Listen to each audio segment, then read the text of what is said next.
Ja chcem oveľa viac vidieť v spoločnosti to, že muži cítia, že vnímajú ženy, že vnímajú prírodu, že vnímajú seba, že je tam taký ten vrstva tej bratskej lásky, kde už vlastne nemáš tú potrebu konkurovať niekomu a ukazovať sa, že ja som lepší, ale vlastne príjmať spoločne vlastne výzvy a spolupracovať na nich spolu. Mne už sa nebaví pozerať na tú spoločnosť, kde všetci chcú ako byť ten jeden, ktorý vyhrá. A toto je vlastne spôsob, aký ja som uvidel, že by som mohol priniesť. 100 mužov vlastne je dizajnovaných na to, aby si sa naozaj spoznal vo vrstvách, ktoré si doteraz možno ešte nevidel. Ale zároveň ťa ovplyvňujú. Je to akcia, kde môžeš uvidieť obrovskú škálu mužov, od ktorých sa môžeš inšpirovať. Je to ako keby si sa vydal na nejakú cestu a tam, ako vieš, keď sa otvoríš naozaj takej ceste, kde nie je všetko úplne jasné, tak sa ti normálne spúšťajú nové zmysly, ktoré v kancelárii nepotrebuješ. A ukazuje sa ti ďalšie a ďalšie vrstvy toho sveta, ktoré bežne nevnímaš. A takto je dizajnovaných 100 mužov, aby si vyšiel z toho tej svojej bežnej rutiny a mohol uvidieť niečo nové. Mohol priniesť zmenu do svojho života. My tam robíme rôzne zážitkové veci cez dýchania, fyzických cvičení, pohybových aktivít, boj, nejaké konfrontačné veci, ale aj tanec, kúpanie, príroda, proste normálne veci. Normálne veci, nerobíme tam nič zvláštne, čo by si nemohol zažiť aj sám. O to tam vôbec nejde. Ide tam o to, v akom prostredí to robíš. Že to je prostredie, kde keď sa to nemá stať, tak sa ti nikto nebude smiať. Je to prostredie, kde nie je vyhranené, čo chlap môže a čo nemôže. Keď sa budeš hanbiť, tak sa môžeš hanbiť pri tom zážitku. A je to v poriadku. To je ten rozdiel možno. Ty keď vidíš fakt tých mužov, ktorí tam prídu, tak každý je úplne iný a naozaj vlastne, keď si ich vyskladaš ako taký koláč, takú mandalu z toho, tak to ja vnímam ako tú celistvosť. A ty si tam vlastne môžeš uvidieť, že OK, tuto v tejto časti to mám úplne rozvinuté, v tejto časti vlastne vôbec netuším, že čo sa to tam deje a v tejto časti som niekde tu. A ty sa sám môžeš potom rozhodnúť, že čo s tým ideš robiť.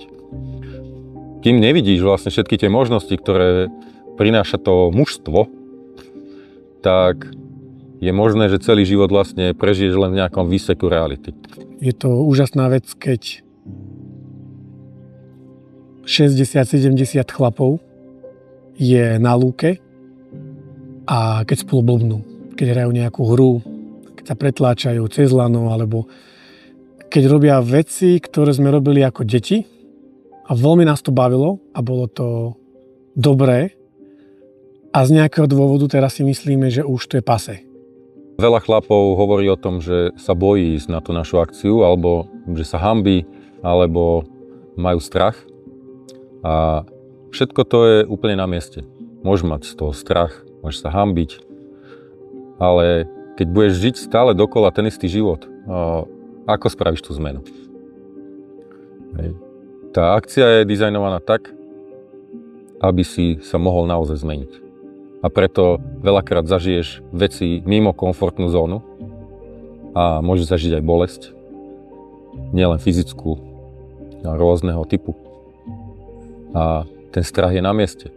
Ale to není strach, ktorý ťa musí zabrzdiť. Môže to byť vlastne rešpekt. A je to nejakým spôsobom také uctenie si svojich hraníc. A preto každá aktivita, ktorá na 100 mužoch je dobrovoľná. A ty si ju môžeš navnímať, že toto chcem, toto nechcem, ale zároveň ťa pozývam ísť vždy trošku za hranu tej tvojej komfortnej zóny. Lebo tam sa dejú zmeny, tam sa dejú zázraky. Čokoľvek máš, nie si jediný a čokoľvek máš, tak môžeš prísť aj s tým. Môžeš prísť taký, aký si, môžeš prísť so svojimi súdami, môžeš prísť so svojimi strachmi, môžeš prísť so svojimi odpormi, s čímkoľvek. Akcia 100 mužov je pre širokú škálu chlapov, pretože môžu tam prísť a naozaj otvárame tie brány touto akciou mužom, ktorí ešte váhajú, ktorí sa práve možno boja alebo hanbia. To je veľmi dobrý vstupný bod. Toto je akcia, ktorá je najviac otvorená vlastne tomu, aby si mohol prísť a vstúpiť do tohto sveta. Ale zároveň je tam priestor aj pre starých harcovníkov, ktorí s nami už idú roky. A to je tá nádherná symbióza, kde to môže sa prelnúť v krásnej oslave mužstva. Mať okolo seba bráchov, kamarátov, chlapov, s ktorými nemusím byť vyhradený, iba taký alebo taký. Ja chcem cítiť bratskú lásku. Ja chcem, aby sme zažívali spolu veci, kedy nič neriešime, ale sme proste spolu. Ja chcem spolu zažívať všetko. Ja chcem, aby sme spolu plakali. Ja chcem, aby sme spolu zdolávali prekážky, výzvy, aby sme sa spolu tešili. Aby sme sa tešili, keď niekto z nás niečo dá, čo nedal 10 rokov. A byť pri tom, keď to dokázal a tešiť sa z toho. Ale tento rok aj so ženami. Pretože išli sme už dlhý čas muži vo svojom rozvoji, ženy v svojom a konečne nastáva ten bod, kedy sa môžeme začať prepájať na novej úrovni a hľadať vlastne to, čo znamená aj nový vzťah. Čo to vlastne znamená to, ako sa ja pozerám na ženu, ako ju dokážem konečne cítiť, vnímať.